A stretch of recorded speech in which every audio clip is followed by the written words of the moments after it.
चलो चैप्टर अपना कौन सा स्टार्ट होगा? अर्थमेटिक प्रोग्रेशन, है ना। तो लिख लो अध्याय का नाम। अच्छा, इसके पहले वाला जो दिया कंप्लीट है ना? हाँ क्या था, पढ़े ही नहीं होंगे तुमने कोशिश।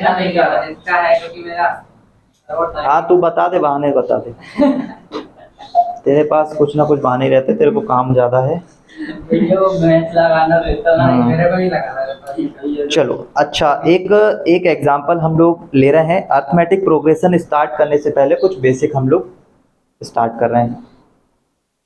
अर्थमेटिक प्रोग्रेशन में हम लोग कैसे समझेंगे कि ये अर्थमेटिक प्रोग्रेशन है और क्यों हमें ज़रूरत पड़ रही है अर्थमेटिक प्रोग्रेशन की, है ना।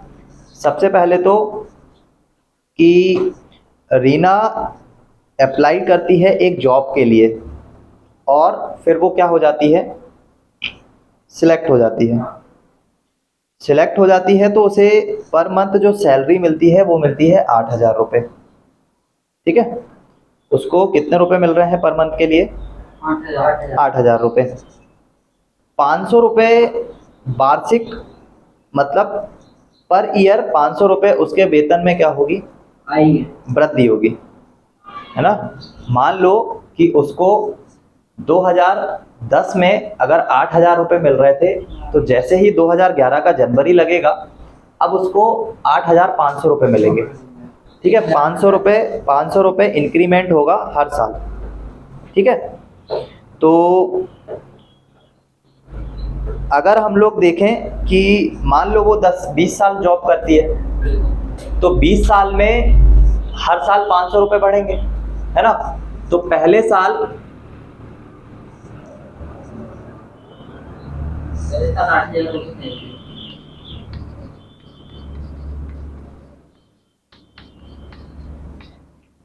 और मान लो कि फर्स्ट ईयर जो उसको सैलरी मिलेगी, जब उसने स्टार्ट किया होगा तो कितना मिलेगा? 8,000। फिर दूसरा साल उसका 8,500। तीसरे साल उसका कितना होगा? और ऐसे ही सो ऑन आगे चलता जाएगा। अब वो कितने साल कर रही है हमें नहीं पता, है ना। तो जितने भी साल वो करना चाहे उस हिसाब से उसकी पेमेंट क्या होगी, हर साल 500 रुपये बढ़ती जाएगी। तुम देखोगे कि यहाँ इन दोनों के बीच का जो डिफरेंस है वो कितना है? इन दोनों के बीच का जो डिफरेंस है वो कितना है? और आगे जो नंबर आएगा उन दोनों के बीच में डिफरेंस क्या आएगा? तो जब हमें किन्हीं दो नंबर्स के बीच में डिफरेंस सेम मिलता है, ठीक है, जब हमें किन्हीं दो नंबर्स के बीच में डिफरेंस कैसा मिलता है? सेम मिलता है, तो हम लोग बोलते हैं कि वो एक अर्थमेटिक प्रोग्रेशन है। ठीक है, उनके बीच, नंबर्स के बीच जो डिफरेंस मिलना चाहिए वो कैसा मिलना चाहिए? सेम मिलना चाहिए। एग्जाम्पल के तौर पे हम लोग एक और लेते हैं। एक सीढ़ी है जिसकी नीचे से लेकर ऊपर की तरफ हर 2 सेंटीमीटर पे एक सीढ़ी लगी हुई है। सीढ़ी का मतलब एक सपोर्ट लगा हुआ है ना। 45, 31, 33, 35। बिल्कुल, एक सीढ़ी है और हर 2 सेंटीमीटर पे उसमें एक सपोर्ट लगा हुआ है। ठीक है, तो हर एक सीढ़ी के बीच का डिफरेंस कितना हो जाएगा? 2 सेंटीमीटर। ठीक है, तो जमीन से भी हम यही मानेंगे कि जमीन से ये जो पहला वाला सपोर्ट होगा वो भी कितने सेंटीमीटर पे होगा? तो तुम्हें ये दिख गया कि हर एक सपोर्ट के बीच में कितना सेंटीमीटर का गैप है। तो ये भी एक अर्थमेटिक प्रोग्रेशन बन सकता है। क्यों बन सकता है? क्योंकि हर एक सपोर्ट बराबर पोजीशन पे है। एक दो होता है, एक तीन होता तो फिर वो ठीक है, अगर मान लो कि सीढ़ी की जो स्टार्टिंग है, मतलब नीचे से वो ऑलरेडी कितने सेंटीमीटर, 45 सेंटीमीटर पे रखी हुई है, तो जो अगला सपोर्ट होगा उसका वो कौन सा होगा? 47। और उसके बाद अगला सपोर्ट 49। और उसके बाद ऐसे ही सो ऑन, जितनी लंबी सीढ़ी होगी हम लोग बता सकते हैं कि उसके अंदर टोटल कितने सपोर्ट हैं। ठीक है, या हम लोग बोलें कि सीढ़ी की हाइट 45 सेंटीमीटर है, तो हमें पता लगाना है कि नीचे अगर उसमें 10 डंडे लगे हुए हैं तो 10वें डंडे की जमीन से हाइट कितनी होगी।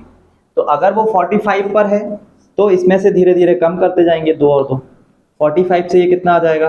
43 के बाद 1, फिर 39, फिर 37। ऐसे ही टोटल कितना माइनस करेंगे, 10। उसने बोला है कि 10 सपोर्ट लगे हुए हैं, तो 10 सपोर्ट इसमें से धीरे धीरे माइनस करते जाएंगे, और जो लास्ट वाला आंसर आएगा वही सपोर्ट जमीन से उसका क्या हो जाएगा, उसका डिस्टेंस हो जाएगा। ठीक है, तो ऐसे करके हम लोग ये सीरीज को कंटिन्यू बहुत सारे, अगर ये तो चलो छोटे छोटे क्वेश्चन हो गए, अब ये सीरीज को हम लोगों को पता लगाना है कि जैसे ये 8,000 रुपए इसको हर साल मिल रहे हैं, 8,000 रुपए हर महीने मिल रहे हैं, और हर एक साल में इसको 500 रुपए एक्स्ट्रा मिल रहे हैं। अगर ये पूछे कि 20 साल बाद इसका वेतन कितना होगा, 20 साल बाद इसकी सैलरी क्या होगी, तो उस चीज को निकालने के लिए हमें पढ़ने लगी एक फॉर्मूले की जरूरत। ये तो एक जनरल तरीका हो गया कि आप ऐसे ऐसे ऐड करते जाओगे, टोटल 20 बार ऐड करोगे, पता लग जाएगा कि 20 साल बाद उसकी जो सैलरी है वो कितनी होगी। लेकिन क्या इसको हम किसी एक फॉर्मूले के थ्रू भी ड्राइव कर सकते हैं क्या? तो कुछ और एग्जांपल दिए हुए हैं, मैं एग्जांपल नहीं बता रहा हूँ, ठीक है, मैं कुछ एग्जांपल दे रहा हूँ और उसमें ये बताना कि वो अरिथमेटिक प्रोग्रेशन होगा या नहीं होगा। ठीक है, इन सभी चीज़ों को निकालने के लिए, जैसे कि हमें 20 साल बाद निकालना है, या हमें निकालना है कि 10वीं सीढ़ी के बाद उसमें उसका जो डिस्टेंस होगा वो कितना होगा, तो फिर उस चीज़ के लिए हम लोग कुछ फॉर्मूला यूज़ करेंगे। ठीक है, अरिथमेटिक प्रोग्रेशन के, उसी को हम लोग अरिथमेटिक प्रोग्रेशन भी बोलेंगे, है ना। अब मान लो मैं कुछ एग्जाम्पल दे रहा हूँ। पहले नंबर एग्जाम्पल है, मुझे ये बताओ कि ये अरिथमेटिक प्रोग्रेशन है या नहीं है। 1, 2, 3, 4 एंड डैश। सेकेंड वाला है 100, 70, 40, 10 एंड डैश। ये बताओ कि एक अरिथमेटिक प्रोग्रेशन है या नहीं। ये वाला है सेकंड। फिर थर्ड वाले में -3, -2, -1, 0, 1, 2 एंड डैश। फिर फोर्थ नंबर पर है 3, 3, 3 एंड डैश। एंड 5 नंबर पर है -1.0, -1.5, -2.0, -2.5। तो इनमें से ये बताओ कि कौन कौन सी अरिथमेटिक प्रोग्रेशन है। अरिथमेटिक है, दूसरी अरिथमेटिक है, तीसरी अरिथमेटिक है, चौथी अरिथमेटिक नहीं है, पांचवी अरिथमेटिक कौन सी 5वीं नहीं है? नहीं है। कौन सी है? ये वाली अरिथमेटिक प्रोग्रेशन है। ये भी है, बिल्कुल है। ये भी बिल्कुल है। ये कैसे है? ये कैसे है? -3 है, -2 है, फिर -1 है, फिर 0 है। इसका मतलब है हर एक पद में +1 करते जा रहे हैं। ठीक है, ये वाली नहीं है। क्यों नहीं है? क्योंकि वो 3 का 3 रह रहा है, क्योंकि यहाँ पे कोई गैप ही नहीं है। ये 3 है, ये 3। ये वाले थी, लेकिन -1.5 है, वो ज्यादा प्लस हो गया। नहीं, 2 प्लस हुआ। 2 में से 3 ये है ना, क्योंकि इसमें आधा, इसमें हर बार हाफ जो है वो माइनस करते जा रहे हैं। मैंने 2 का प्लस में, ठीक है, प्लस नहीं कर रहे हैं, इसमें हाफ माइनस करते जा रहे हैं। नहीं, वो ये माइनस में सामने साइन है ना, मैंने प्लस में समझ लिया। नहीं, तो हर एक जगह हाफ को हम लोग क्या कर रहे हैं, माइनस करते जा रहे हैं, तो इसलिए वो भी क्या हो जाएगी, एक अरिथमेटिक प्रोग्रेशन हो जाएगी। ठीक है, बता रहा हूँ।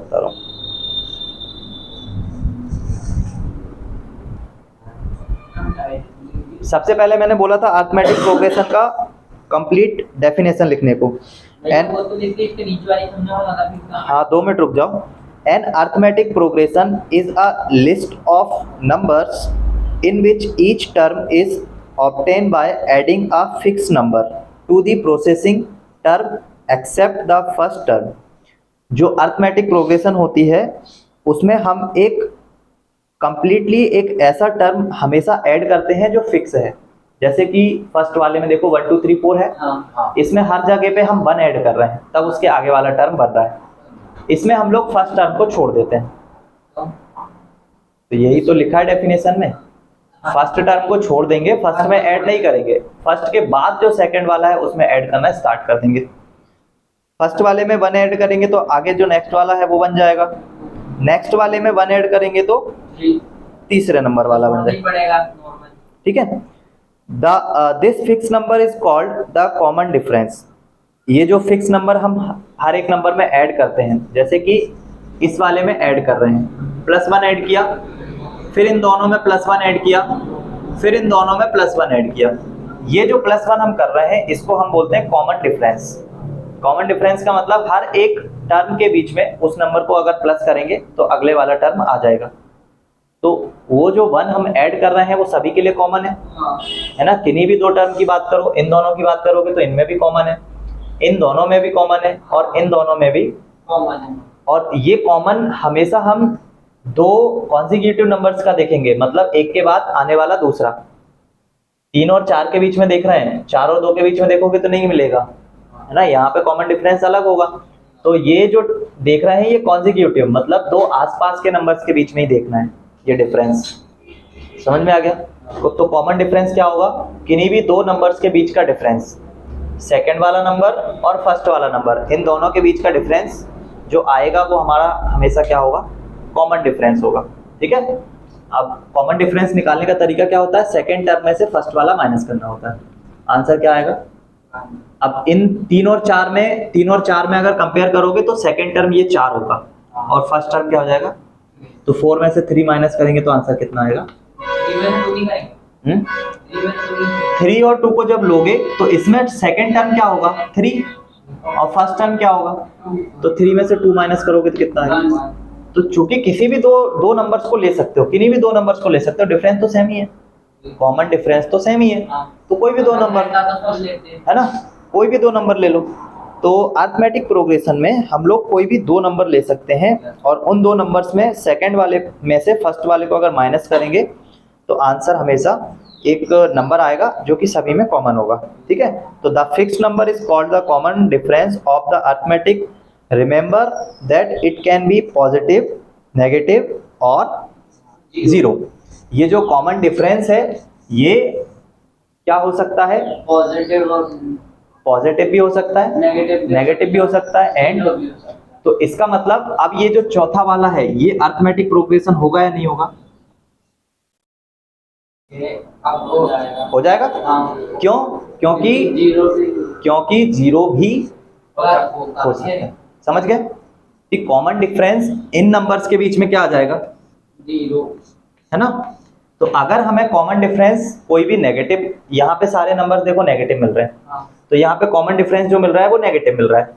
यहाँ पे कॉमन डिफरेंस कैसा मिल रहा है? पॉजिटिव, है ना, हमेशा +1 कर रहे हैं तो आगे का नंबर मिलता जा रहा है।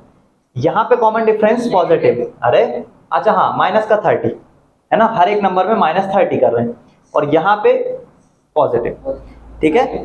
तो एक चीज ये भी लिख लेना कॉपी में कि कॉमन डिफरेंस जो है वो पॉजिटिव, नेगेटिव, 0, 0 तीनों हो सकता है। आ गया समझ में? आ गया समझ में? प्लस भी हो सकता है, माइनस भी हो सकता है और 0 भी हो सकता है।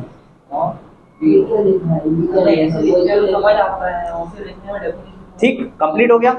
अब मैं ये सारा चीज मिटा दे रहा हूँ और इसमें हम लोग एग्जाम्पल के तौर पे इसी वाले को लेकर चल रहे हैं, अरिथमेटिक प्रोग्रेशन में इसको लेकर चल रहे हैं।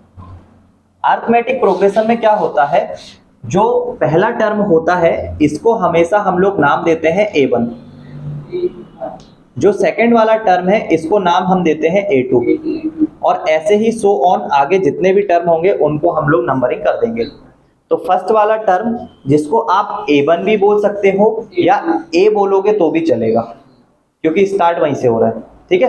तो A से स्टार्ट करोगे तो सेकंड वाला A1 हो जाएगा और थर्ड वाला A2 हो जाएगा। समझ गए?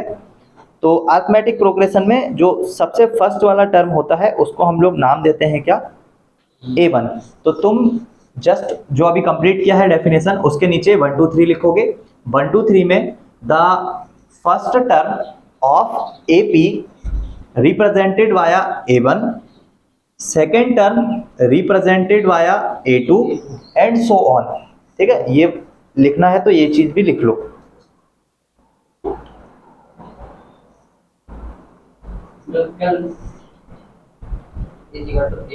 Let us denoted the first term of an AP is बाया A1, सेकेंड टर्म बाया A2 एंड सो ऑन, आगे ऐसे ही प्रदर्शित करेंगे। एंड लास्ट टर्म जो होगा nth टर्म, उसको किससे रिप्रेजेंट करेंगे? अरे इन नंबर्स के बाद में मान लो सबसे लास्ट टर्म n है, तो उसको रिप्रेजेंट करेंगे a ऑफ n से। तो the nth term of NAP, last में अगर कोई डिजिट है तो वो a ऑफ वो वाले डिजिट हो जाएगा। मान लो 100वां डिजिट है, यहाँ n की जगह पे 100 है, तो उसका लास्ट टर्म होगा a ऑफ 100, है ना। और अगर कोई नहीं है तो n तो होगा ही होगा, तो फिर लास्ट टर्म n होगा, तो उसके सापेक्ष जो डिनोटेट करेंगे जिस सिंबल से, वो होगा a ऑफ, नहीं गिवन होगा तो n लिख सकते हैं। हाँ, अगर नहीं मैक्सिमम टाइम गिवन ही होगा, नहीं गिवन होगा तो n गिवन होगा, ठीक। तो ये हो गया कंप्लीट। लिख लो अगर लिखना है वहां से तो, कि उसको। इसके बाद जो कॉमन डिफरेंस निकालते हैं किसी भी AP से,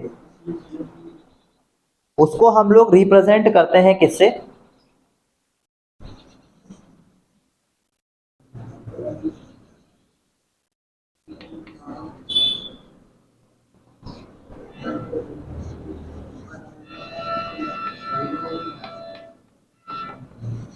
कॉमन डिफरेंस जो होता है किसी भी AP का अरिथमेटिक प्रोग्रेशन का, उसको हम लोग किससे रिप्रेजेंट करते हैं? स्मॉल कॉमन कैसे?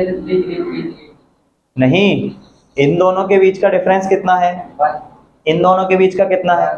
तो उसको हम लोग बोलते हैं कॉमन डिफरेंस। 1 जो रहेगा वो कॉमन डिफरेंस है, और उसको रिप्रेजेंट करते हैं D से। और ये जो D होता है ना, ये किन्हीं भी दो टर्म्स को माइनस करके निकाला जाता है।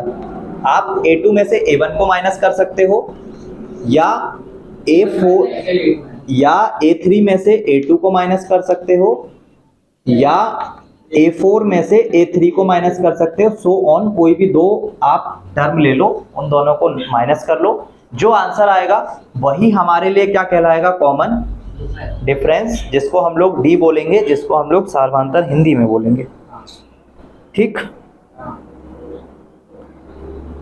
इतना चीज समझ में आ गया होगा सभी को, ठीक।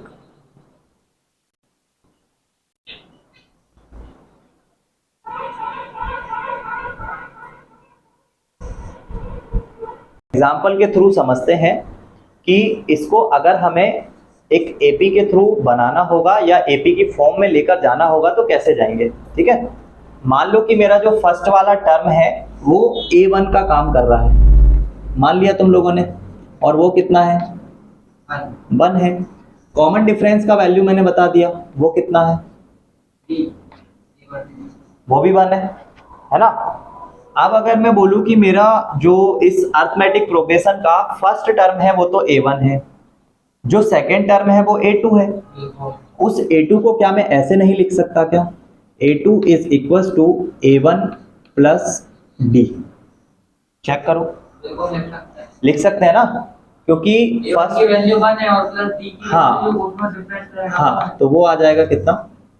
और एक्चुअल में A2 वही है। क्या हम A3 को ऐसे नहीं लिख सकते क्या? A3 is equal to A1 plus 2D। और चेक करो, फर्स्ट टर्म 1 है, सेकेंड टर्म 2 में मल्टीप्लाई करोगे 1 का, आंसर आएगा कितना? आ जाएगा। इट मीन्स कि अगर एक अरिथमेटिक प्रोग्रेशन लिखी हुई होती है तो उसमें कंफर्म ये चीज है कि फर्स्ट वाला टर्म अगर A1 है तो सेकंड वाला टर्म A1 प्लस D होगा, और थर्ड वाला टर्म A1 प्लस 2D होगा, और फोर्थ वाला टर्म 1 2 3 फोर्थ वाला टर्म जो होगा वो A1 प्लस 3D होगा। तो इसीलिए इस वाले A1 वाले टर्म को हम लोग T ऑफ 1 बोल सकते हैं, इस वाले को T ऑफ 2 बोल सकते हैं, टर्म T2, ये वाला टर्म T3। अब टर्म के नीचे वर्ड तो जो नंबर आ रहा है वो तो 3 आ रहा है, लेकिन यहाँ पे तुम चेक करोगे तो टर्म जो आ रहा है वो A1 प्लस 2D आ रहा है। देखो ये टर्म T1 वाला है, ये टर्म T2 वाला है। T2 वाले टर्म में चेक करो यहाँ D के साथ 1 आ रहा है, इट मीन्स कि जब हम टर्म में यहाँ 3 ले रहे हैं तो यहाँ हमेशा एक नंबर कम होके आ रहा है। तो इसको ऐसे भी तो लिख सकते हैं कि इसी को a1 प्लस 3 माइनस 1 इंटू, तो लिख सकते हैं, है ना, और 2 ही होगा, 2d। हाँ, तो 3 को ही ऐसे रिप्रेजेंट कर सकते हैं। तो बस यहीं से हमारे पास इसका फॉर्मूला आ जाएगा t ऑफ n। जो n टर्म यहाँ n आता है वो हमेशा फर्स्ट वाले टर्म का प्लस करना होता है, n का जो भी वैल्यू है उसमें से -1 और उसके साथ d। ये आता है, कोई भी टर्म हमें अरिथमेटिक प्रोग्रेशन का निकालना है, कोई भी टर्म, तो हमेशा यहाँ जो n आता है वो n यहाँ पे हमेशा 1 माइनस होके आता है, जो कि हमें दिख रहा है कि जो t ऑफ 3 वाला टर्म है वो एक्चुअल में a1 प्लस 2d है। इट मीन्स कि अगर यहाँ n होगा तो यहाँ पे n माइनस 1 होगा, जो कि मैंने ये लिख के दिखाया। तो कोई भी अरिथमेटिक प्रोग्रेशन क्यों ना हो, उसका तुम्हें कोई भी टर्म निकालना हो, कोई भी नंबर का, वो तुम इस फॉर्मूले से निकाल सकते हो, है ना। फॉर्मूला क्या है, t of n is equal to a1 plus n minus 1 into d। कोई भी अरिथमेटिक प्रोग्रेशन एक्चुअल फॉर्म जो होता है वो ये वाला होता है, a1 होता है, सेकंड वाला टर्म a1 प्लस d होता है, थर्ड वाला टर्म a1 प्लस 2d होता है, ठीक है। ऐसे ही कंटिन्यू सो ऑन। तो तुम्हारी बुक में जहाँ पे लिखा हुआ है a plus d a plus 2d लिखा हुआ है, उसको तुम लिख सकते हो, ये लिख लेना।